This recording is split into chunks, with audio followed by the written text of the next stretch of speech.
ہمارے معاشرے میں دیکھا گیا ہے کہ بعض رشتے ایسے ہیں کہ جب ان کا نام آتا ہے تو کچھ غلط تصورات جو ہے وہ قائم ہوتے ہیں کہ ان کے درمیان محبت اور پیار نہیں ہو سکتا اور اتفاق و اتحاد نہیں ہو سکتا. جیسے نند اور بھابھی کا رشتہ ہے، ان کی آپس میں ٹھنی رہتی ہے. اسی طرح ساس اور بہو کے رشتے کے بارے میں بھی یہی تصور قائم ہوتا ہے کہ ان کی آپس میں بن نہیں سکتی، یہ ایک ساتھ مل جل کے رہ نہیں سکتے. تو ہم ان تصورات کو کیسے ختم کریں؟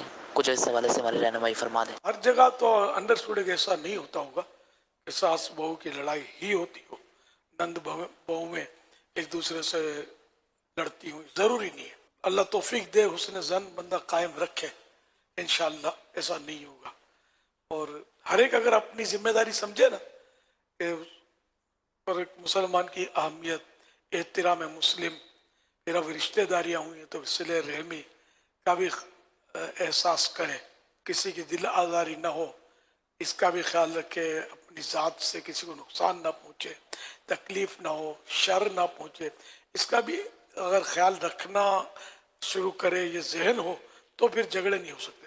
جھگڑے ہمارے معاشرے یہ کچھ نہ دے، یعنی کہ حاکم جو ہمارے معاشرے میں دیکھا گیا ہے کہ بعض رشتے ایسے ہیں کہ جب ان کا نام آتا ہے تو کچھ غلط تصورات جو ہے وہ قائم ہوتے ہیں کہ ان کے درمیان محبت اور پیار نہیں ہو سکتا اور اتفاق و اتحاد نہیں ہو سکتا.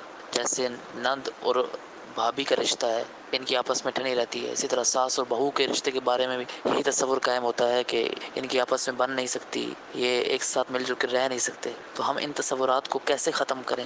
کچھ اس حوالے سے ہماری رہنمائی فرما دیں. ہر جگہ تو انڈرسٹوڈ ایسا نہیں ہوتا ہوگا کہ ساس بہو کی لڑائی ہی ہوتی ہو، نند بہو میں ایک دوسرے سے لڑتی ہوں، ضروری نہیں ہے. اللہ توفیق دے، حسن زن بندہ قائم رکھے، انشاءاللہ ایسا نہیں ہوگا.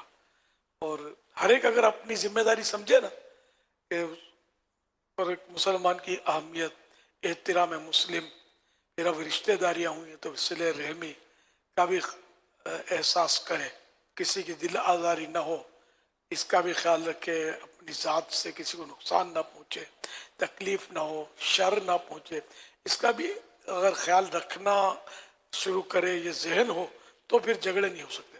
جھگڑے ہمیشہ تالی بجتی ہے دو ہاتھ سے. اگر کبھی کسی ایک طرف سے کچھ کمزوری پائی بھی گئی تو دوسرا اگر خود کو کنٹرول کر لینا تو پھر بھی جھگڑے نہیں ہوتے.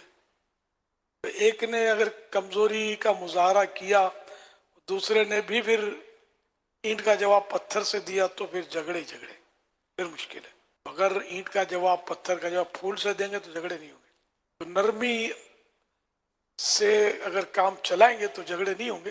حدیث پاک میں کہ نرمی جس چیز میں ہوتی ہے اس کو زینت دیتی ہے، جس چیز میں سے نرمی نکال لی جاتی ہے اس کو بدنما کر دیتی ہے. تو آج کل وہ نرمی کم پائی جاتی ہے.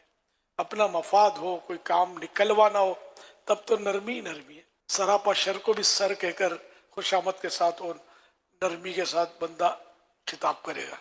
اور جب اپنا مفاد نہ ہو تو پھر کیسا ہی وہ سر ہے اس کو مطلب سراپا شر بنا دیا جائے گا.